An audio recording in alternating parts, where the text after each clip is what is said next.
Hello student, welcome to H की classes. मैं हूं हरि किशन और स्वागत करता हूं आपका अपने यूट्यूब चैनल एच की क्लासेस में। स्टार्ट करते हैं आज की क्लास को। आज लिया गया है इलेक्ट्रोस्टैटिक्स के लेक्चर नंबर 6 में इलेक्ट्रिक डाइपोल। बहुत ही इंपॉर्टेंट है बोर्ड एग्जाम की दृष्टि से, तो ध्यान से समझेंगे। देखते हैं यहाँ पर इलेक्ट्रिक डाइपोल क्या होता है। Electric dipole lecture number 6 electrostatics से हम पढ़ रहे हैं भाग 6।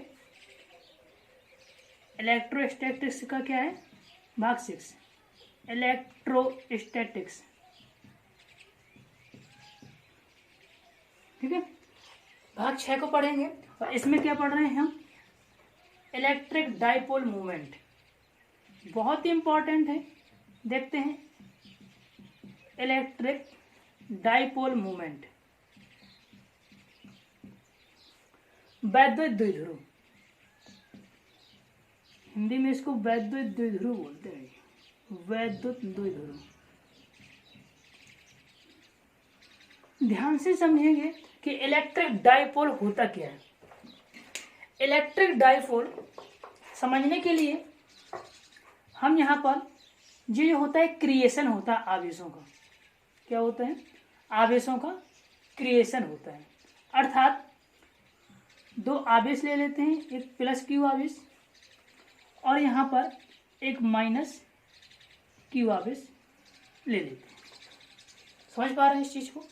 चलिए, प्लस क्यू और माइनस क्यू आवेश, अर्थात अगर डेफिनेशन देते हैं तो कुछ इस प्रकार से कह देंगे हम कि यदि हम दो समान परिमाण के और विपरीत प्रकृति, परिमाण में समान होनी चाहिए और प्रकृति में विपरीत। प्रकृति विपरीत कहने का मतलब एक प्लस का होगा तो दूसरा माइनस का होगा। अर्थात परिमाण में समान और प्रकृति में विपरीत दो आवेशों को यदि अल्पतम दूरी पर रखा जाए, अल्पतम दूरी मतलब बहुत कम दूरी पर, अर्थात लगभग पास पास रखा जाए, बहुत अधिक दूरी ना हो, इस प्रकार से। अर्थात इसको हम ऐसे भी दिखा सकते हैं डार्क से जी। यदि हम दो ऐसे आवेश जो कि परिमाण में समान हो और प्रकृति में विपरीत हो, इन दोनों को अल्पतम दूरी अर्थात बहुत कम दूरी पर रखा जाए तो इस प्रकार से जो संरचना बनकर तैयार होती है, क्रिएशन बनकर तैयार होता है, इसको बोल देते हैं हम यहाँ पर इलेक्ट्रिक डाइपोल। क्या बोलते हैं? Electric dipole. देखना यहाँ पर इन दोनों आवेशों की जो बीच की डिस्टेंस है, इस डिस्टेंस को ले लेते हैं हम 2a। ठीक, 2a ले लिया। एल भी ले सकते हैं, बहुत सी सारी किताबों में एल लिखा मिलेगा, आर भी हो सकता है। ठीक है, तो डिस्टेंस मान ली हमने ए है। ठीक है, एल मान लीजिए, चलिए एल मान लीजिए, 2l हो गया। ठीक, हमेशा जो दूरी लेनी होती है आवेशों के लिए वो इन दोनों के मध्य बिंदु से लेनी होती है। जो इसका मिडिल पॉइंट होता है, इनके मिडिल पॉइंट से दूरी को मापा जाता है। अर्थात पूरा दूरी यहाँ से यहाँ तक 12 हो गया, तो ये दूरी कितना हो जाएगा? L हो जाएगा। और यहाँ से यहाँ तक का दूरी भी क्या हो जाएगा? L हो जाएगा। क्या हो जाएगा? L।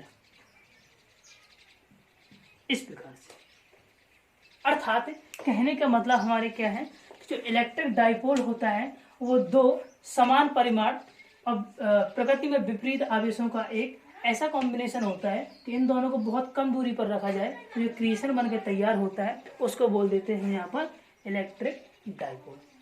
ठीक, और इनकी बीच की दूरी को 2l माना है। 2l क्यों मानते हैं इसका भी रीजन बताएं आपको, और l भी मान सकते थे, ऐसा कुछ नहीं है। 2l इसलिए मान लिया कि आगे जो इससे संबंधित बहुत सारे हमें डेरिवेशन करने होंगे, तो बार बार अगर हम इसको l मान लेंगे, पूरी को l माने, तो यहाँ की दूरी l/2 लिखना पड़ेगी, ये भी l/2 लिखनी पड़ेगी, क्योंकि दूरी मध्य से लेनी होती है, मिडिल पॉइंट से, है ना। तो यहाँ पर क्या हो, बार बार l/2 कैलकुलेशन को अजीब प्रकार का लगेगा, इसलिए कैलकुलेशन सरल है, इसलिए हम यहाँ पर 2l ले लेते हैं। क्योंकि l यहाँ लिख लेंगे, l यहाँ लिख लेंगे, तो हमारा कैलकुलेशन आगे चल के क्या हो जाएगा? सिंपल बना रहेगा। समझ पा रहे इस चीज को? ठीक है, तो ये था इलेक्ट्रिक डाइपोल। ठीक, अब यहाँ पर देखते हैं इलेक्ट्रिक डाइपोल मूवमेंट। क्या देखते हैं?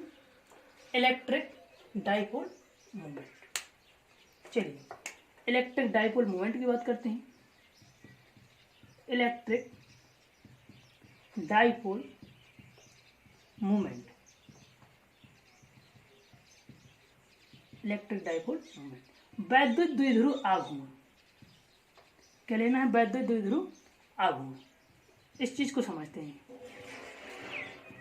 वैद्युत द्विध्रुव आघूर्ण, क्या पढ़ना है? वैद्युत द्विध्रुव आघूर्ण, इलेक्ट्रिक डाइपोल मोमेंट, इसको समझिएगा।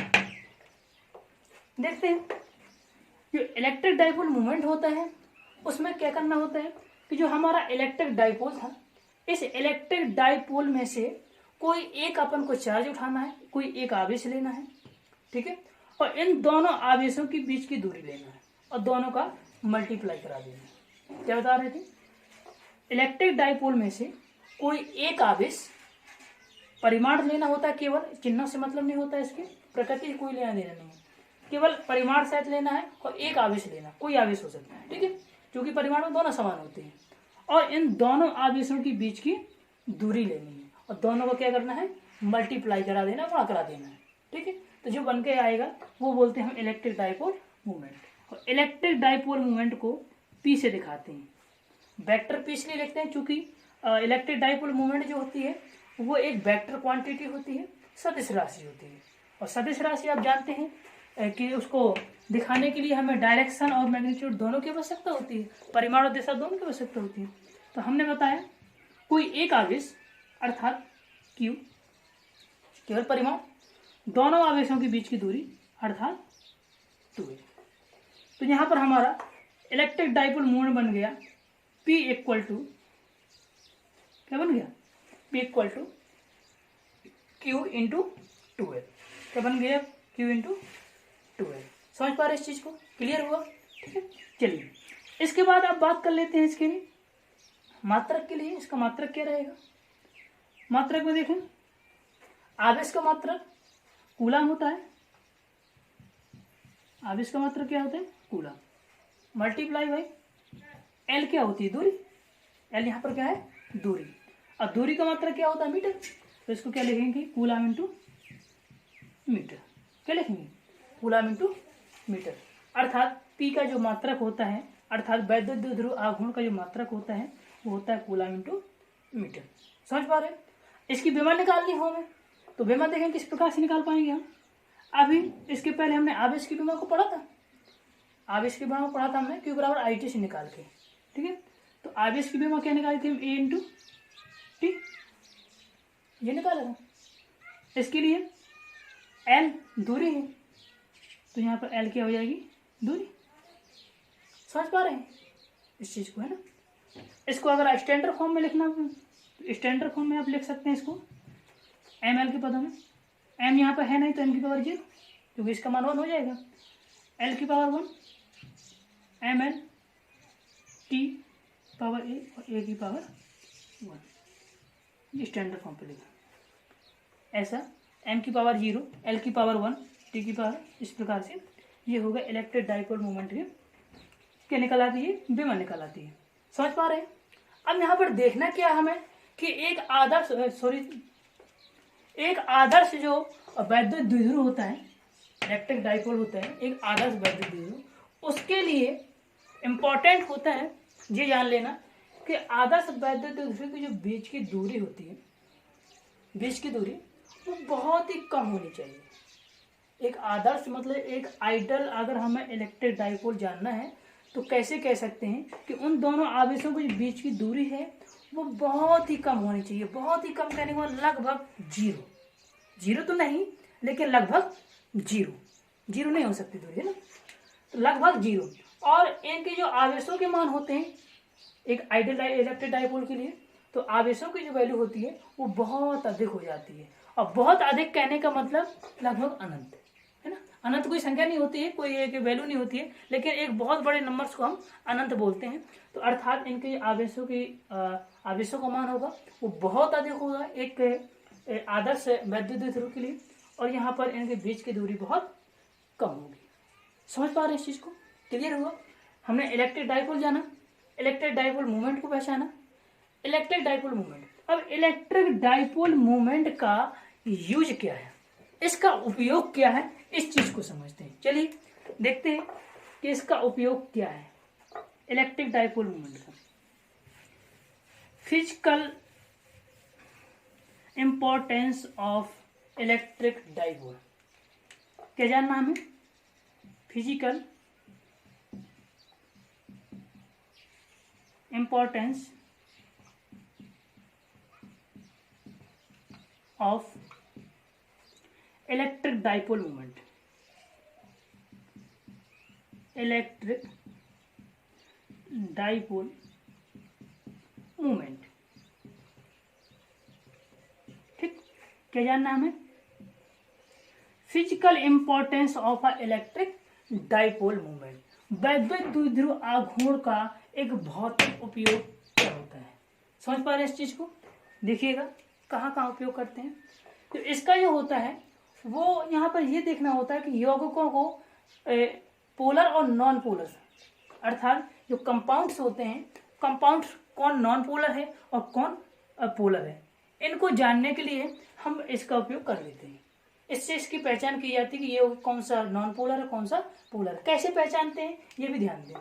अभी हमने आपका क्या किया, इसको पढ़ा वैद्युत द्विध्रुव आघूर्ण को 2L इंटू क्यू, अभी पढ़ा फॉर्मूले से हमने, ठीक है, ये पढ़ा, ठीक है।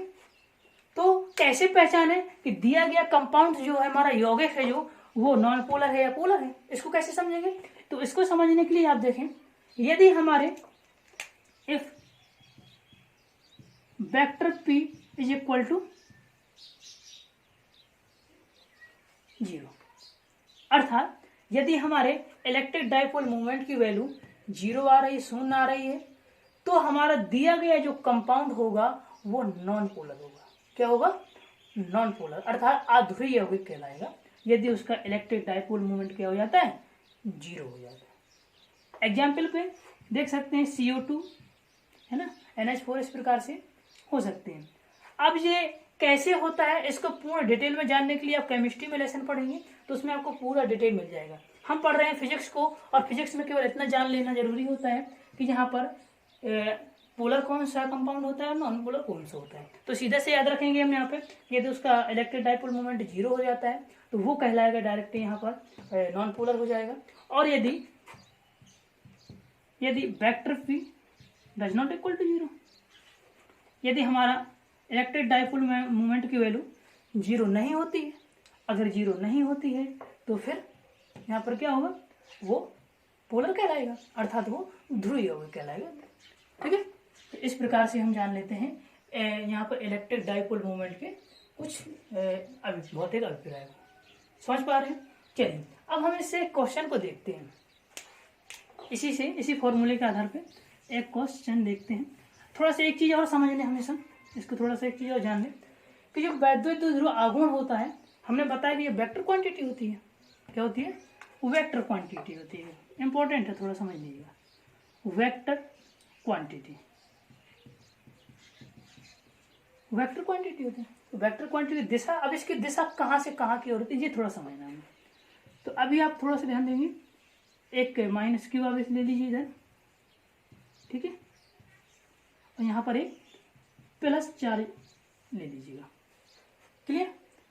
इनके बीच की डिस्टेंस के लिए थी हमने 2L ली थी, ठीक है, सॉरी 2L लिया था तो 2L ही ले लेंगे, ठीक है। और यहाँ पर जो दूरी ली थी वो हमने क्या दी थी? A हो गई थी, सॉरी L, और यहाँ की दूरी क्या हो जाती है? L। क्लियर? एक यहाँ पर वैद्युत द्विध्रुव बनाया था, ठीक है। अब वैद्युत द्विध्रुव तो ठीक है, वैद्युत द्विध्रुव आघूर्ण की दिशा P की दिशा दिखानी थी मैं, इसकी दिशा, ये वेक्टर लगा ना, तो इसकी जो दिशा होती है वो हमेशा फिजिक्स की बात कर रहे हैं, हमेशा जो इसकी दिशा होती है वो माइनस चार्ज से प्लस चार्ज की ओर होती है, माइनस चार्ज से प्लस चार्ज की ओर होती है, अर्थात इसकी डायरेक्शन क्या जाएगी? P की डायरेक्शन कुछ ऐसी होगी, इस तरफ, ठीक है। कहाँ से कहाँ तक जाती है? माइनस आवेश से प्लस आवेश की ओर। समझ पा रहे हैं? क्लियर हो रहा है? चलिए अब क्वेश्चन को देखते हैं। एक सवाल देखते हैं इसी फॉर्मूले से आधारित, क्या निकलेगा। यदि 2 माइक्रोकूलाम का कोई एक आवेश, क्या बता रहे हैं, यदि 2 माइक्रोकूलाम का कोई एक आवेश है, या ऐसा कोई 2 माइक्रोकूलाम के 2 आवेश हैं जो कि एक दूसरे से 2 माइक्रोकूलाम के 2 आवेश हैं, ठीक है, मतलब परिमाण उनका समान है, दिशा विपरीत हो सकते हैं, वैद्युत द्विध्रुव बनाएंगे, है ना। आवेश हैं जो कि 1 सेंटीमीटर की दूरी पर रखे हुए हैं एक दूसरे से। 2 माइक्रोकूलाम के जो आवेश हैं वो एक दूसरे से 1 सेंटीमीटर की दूरी पर रखे हुए हैं। तो हमें ज्ञात करना है कि यहाँ पर वैद्युत द्विध्रुव आघूर्ण इलेक्ट्रिक डाइपोल मोमेंट P की वैल्यू क्या हो, क्या बताना है। यदि 2 माइक्रोकूलाम के कोई आवेश एक दूसरे से 1 सेंटीमीटर की दूरी पर रखे हुए हैं तो हमें वहां पर इलेक्ट्रिक डाइपोल मोमेंट की वैल्यू क्या करनी है, फाइंड करनी है। क्लियर, समझ पा रहे हैं। चलिए, क्यू का मान दिया गया है, चूंकि हम जानते हैं P equal to 2L into Q, इस चीज को समझ लेंगे, ठीक है। चलिए देखते हैं, P इक्वल टू 2L, क्या है 2 इंटू एल, एल की मान कितना दिया गया है यहाँ पर 1 सेंटीमीटर। तो ये जो 2L जो दूरी दी गई है वो पूरे 2L का मान दिया गया है। किसका मान दिया गया, पूरे 2L का मान, ना कि L का मान। दोनों आवेश एक दूसरे से 1 सेंटीमीटर की दूरी है, तो हमने बताया दोनों आवेश के बीच की दूरी 2L मानी गई थी, मध्य से होती है, तो आवेशों के बीच की दूरी, अर्थात थोड़ा सा यहाँ पे गलती हो जाती है लगाने पे, स्टूडेंट्स यहाँ पे गलती करते हैं कि समझते हैं कि जो दूरी होती है वो L का मान होता है, तो वो कुछ इस तरीके से लगा देते हैं। उन्होंने देखा यहाँ पर 2 लिखा है, फिर L का मान दिया गया है 1 सेंटीमीटर और आवेश का मान रख दिया गया, तो ये 4 हो गया, तो डिस्टर्ब हो गया जी। क्योंकि जो वैल्यू दी होती है, दूरी दी होती है, वो दोनों आवेशों के बीच के पूरा 2L का मान ही होता है। क्या होता है, इस पूरे 2L का मान ही दिया होता है।